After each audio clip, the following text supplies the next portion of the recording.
তোমরা যারা স্কুল কলেজের শিক্ষার্থীরা রয়েছো তোমাদের স্কুল কলেজে ছুটি কি আবার বাড়বে? ইতিমধ্যেই একটা কনফিউশন তৈরি হয়েছে শিক্ষার্থীরা। তোমরা অনেকে দেখতে পেয়েছো যে ধেয়ে আসছে এল নিনো, যেটা কিন্তু তীব্র তাপপ্রবাহকে বোঝাচ্ছে। এবং এটা কিন্তু শুধুমাত্র বাংলাদেশ নয়, এটা কিন্তু পুরো বিশ্বজুড়েই এটা একটা সংখ্যা রয়েছে যে এই শতাব্দীর সবথেকে গরম সময়টাকে ধরা হচ্ছে এল নিনোকে। আর তোমাদের ইতিমধ্যে দেখতে পেয়েছো যে চলতি মাসে পড়তে পারে তীব্র গরম, যেটা নিয়ে ইতিমধ্যে আবহাওয়া অধিদপ্তর থেকে সতর্কবার্তা দিয়েছে। যদিও ঢাকা সহ 19টি অঞ্চলে ইতিমধ্যে ঝড় বৃষ্টির একটা আভাস দিয়েছে, তবুও কিন্তু তীব্র গরমের কথা তারা বলছে যে কতদিন তীব্র গরম থাকবে এই বিষয় নিয়ে।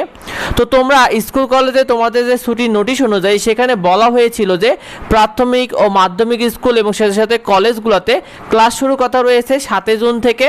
অন্যদিকে মাদ্রাসা এবং যেসব স্কুলে এসএসসি পরীক্ষার প্র্যাকটিক্যাল পরীক্ষা কেন্দ্র হয়েছে সেগুলোতে ক্লাস শুরু হবে 14 জুন থেকে তোমাদের স্কুল কলেজের নির্দিষ্ট নোটিশ অনুযায়ী।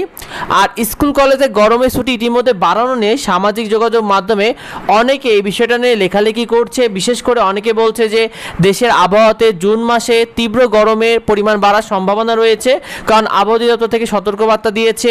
আবার অনেকে বলছে অতিরিক্ত গরমে স্কুল কলেজে ক্লাস করাটা শিক্ষার্থীদের জন্য অনেকটা কঠিন হয়ে যাবে।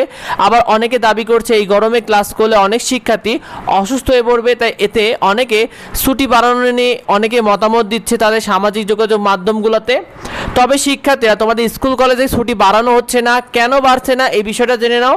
তোমরা স্কুল কলেজে ছুটি না বাড়ার মূল কারণ হলো, তোমাদের স্কুলে ছুটি না বাড়ানোর মূল কারণ হলো 28 জুন থেকে তোমাদের স্কুলগুলোতে অর্ধবার্ষিক পরীক্ষা এবং দশম শ্রেণীতে প্রাক নির্বাচনী পরীক্ষা শুরু হচ্ছে। অন্যদিকে তোমরা যারা কলেজের শিক্ষার্থী রয়েছে তোমাদের কলেজে ছুটি বাড়ছে না, কারণ একাদশ শ্রেণীতে তোমাদের ফাইনাল পরীক্ষা শুরু হচ্ছে। এই বিষয়গুলোর কারণে তোমাদের মধ্যে যেন গ্যাপ না হয় সেই কারণে কিন্তু স্কুল কলেজে ছুটি বাড়ানো নিয়ে কোনো প্রকার কোনো সিদ্ধান্ত নেওয়া হয়নি। তোমাদের নির্ধারিত সময় থেকে স্কুল কলেজ শুরু হয়ে যাবে, এই বিষয়টা মাথায় রেখো। তোমার বন্ধুরা অনেকে এটা নিয়ে কনফিউশনে রয়েছে, তাই বেশি ভিডিওটা বন্ধুদের মধ্যে শেয়ার করে দাও যাতে অন্যরা জানতে পারে। নিয়মিত ফ্রি শিট এবং সাজেশনগুলো পেতে আমাদের এডুবঙ্গ ইউটিউব চ্যানেলকে সাবস্ক্রাইব করে রেখো, এডুবঙ্গ ফেসবুক পেজকে ফলো দিয়ে রেখো। দেখা হয় পরবর্তী ভিডিওতে, পরবর্তী আপডেটে। ধন্যবাদ সবাইকে।